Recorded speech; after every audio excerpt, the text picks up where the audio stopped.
आगे बढ़ते हुए खबरों के सिलसिले को आगे बढ़ाते हैं और अब बात करेंगे पश्चिम मिदनापुर में बीजेपी प्रत्याशी अजित कुमार जाना पर हुआ है जानलेवा हमला। जी हां, पश्चिम बंगाल विधानसभा चुनाव 2026 से ठीक पहले पश्चिम मिदनापुर जिले में के दांतन क्षेत्र में चुनावी माहौल हिंसा की वजह से तनावपूर्ण हो गया है। भारतीय जनता पार्टी के प्रत्याशी अजित कुमार जाना पर हमले की घटना ने इलाके में राजनीतिक टकराव को और बढ़ा दिया है। इस घटना के बाद दोनों प्रमुख राजनीतिक दलों के बीच आरोप प्रत्यारोप का दौर तेज हो गया।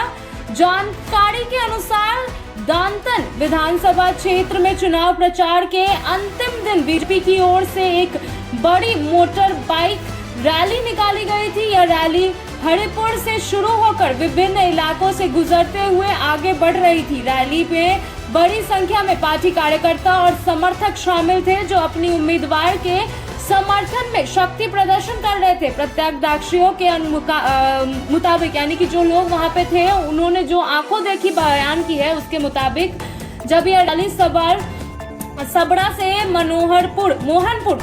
मोहनपुर की ओर बढ़ते हुए अंताला इलाके में पहुंची, तभी अचानक कुछ अज्ञात लोगों ने हमला कर दिया। आरोप है कि हमलावरों ने लाठियों और डंडों से रैली में शामिल लोगों को निशाना बनाया, जिससे कई कार्यकर्ता घायल हो गए।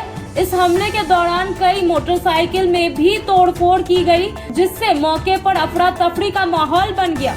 तो वहीं आगे बढ़ते हुए ये भी बता दें कि बीजेपी ने इस घटना के लिए सीधे तौर पर तृणमूल कांग्रेस में ठहराया है। जी हां, टीएमसी को पार्टी नेताओं का आरोप है कि तृणमूल के समर्थकों ने योजनाबद्ध तरीके से हमला किया ताकि चुनाव प्रचार को बाधित किया जा सके और डर का माहौल बनाया जा सके। वहीं तृणमूल कांग्रेस ने इन आरोपों को खारिज करते हुए कहा है कि बीजेपी खुद ही हम माहौल बिगाड़ने की कोशिश कर रही है। घटना के बाद पुलिस और प्रशासन मौके पर पहुंच तो गई और स्थिति को नियंत्रण करने का पूरा प्रयास कर रही थी।